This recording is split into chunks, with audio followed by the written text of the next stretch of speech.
नमस्कार दोस्तों, एक बार आपका फिर से स्वागत है हमारे स्टोरी टाइम यूट्यूब चैनल में। बहुत समय पहले एक विशाल राज्य था जिसका नाम सिंह राज्य था। इस राज्य के लोग अपने साहस और शौर्य के लिए दूर दूर तक प्रसिद्ध थे।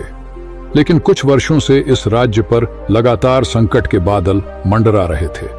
पड़ोसी राज्य महाबली के राजा ने सिंह राज्य पर हमला करने की योजना बना ली थी। महाबली राज्य की सेना विशाल और शक्तिशाली थी, जबकि सिंह राज्य की सेना उतनी बड़ी नहीं थी। यह सुनकर सिंह राज्य के राजा वीर प्रताप चिंतित हो गए। वीर प्रताप के सलाहकारों ने उन्हें कई तरह के सुझाव दिए, लेकिन उनमें से कोई भी रणनीति कारगर नहीं लग रही थी। इसी बीच राज्य के प्रमुख सेनापति और राजा के घनिष्ठ मित्र अर्जुन सिंह ने एक बात कही, महाराज, हमें शेर की तरह चलना होगा। हमें खुद पर विश्वास करना होगा और निडर होकर अपने दुश्मन का सामना करना होगा। जब हमारी आत्मा में साहस होगा तो हमारी ताकत बढ़ जाएगी और दुश्मन भी हमसे कांपने लगेंगे।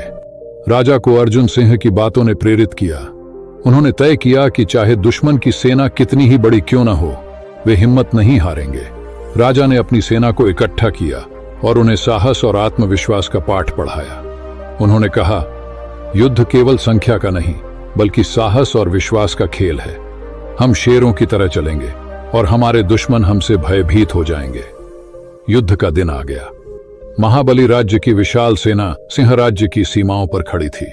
दोनों सेनाओं के बीच एक विशाल मैदान था, लेकिन वीर प्रताप और उनके योद्धा बिल्कुल भी डरे नहीं थे। उन्होंने अपने मन में ठान लिया था कि वे शेर की तरह लड़ेंगे। युद्ध शुरू हुआ और जैसा कि महाबली राज्य के राजा ने सोचा था, उनकी सेना संख्या में बड़ी होने के बावजूद वे सिंह राज्य की छोटी सेना के साहस के सामने टिक नहीं पाए। अर्जुन सिंह और वीर प्रताप ने अपनी सेना का नेतृत्व किया और वे दुश्मनों पर ऐसे टूट पड़े जैसे शेर अपने शिकार पर हमला करता है। सिंह राज्य की सेना ने अपने आत्मविश्वास और निडरता से महाबली राज्य की सेना को हरा दिया। जब युद्ध खत्म हुआ तो महाबली राज्य के राजा को अपने हार का एहसास हुआ। उसने वीर प्रताप के पास जाकर कहा, तुम्हारी सेना संख्या में छोटी थी, फिर भी तुमने मुझे हराया। यह कैसे संभव हुआ? वीर प्रताप मुस्कुराए और बोले, हमने शेर की तरह युद्ध किया। हमने खुद पर विश्वास रखा और यही हमारे दुश्मन को डराने के लिए काफी था। जब इंसान के दिल में आत्मविश्वास और साहस हो तो सबसे बड़ी सेना भी उसे हरा नहीं सकती। उस दिन के बाद से सिंह राज्य फिर से अपनी शौर्य और शक्ति के लिए मशहूर हो गया।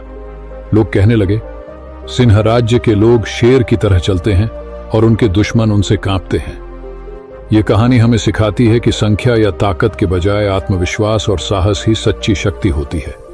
जब आप निडर होकर शेर की तरह अपने रास्ते पर चलते हैं तो दुश्मन भी आपसे डरते हैं और आप जीवन की सबसे बड़ी चुनौतियों का सामना कर सकते हैं। दोस्तों, अगर आपको हमारा यह वीडियो अच्छा लगा हो तो हमारे स्टोरी टाइम यूट्यूब चैनल को सब्सक्राइब कर लें और वीडियो को लाइक करें ताकि यूट्यूब और अन्य लोगों तक हमारी इस वीडियो को पहुंचा सके।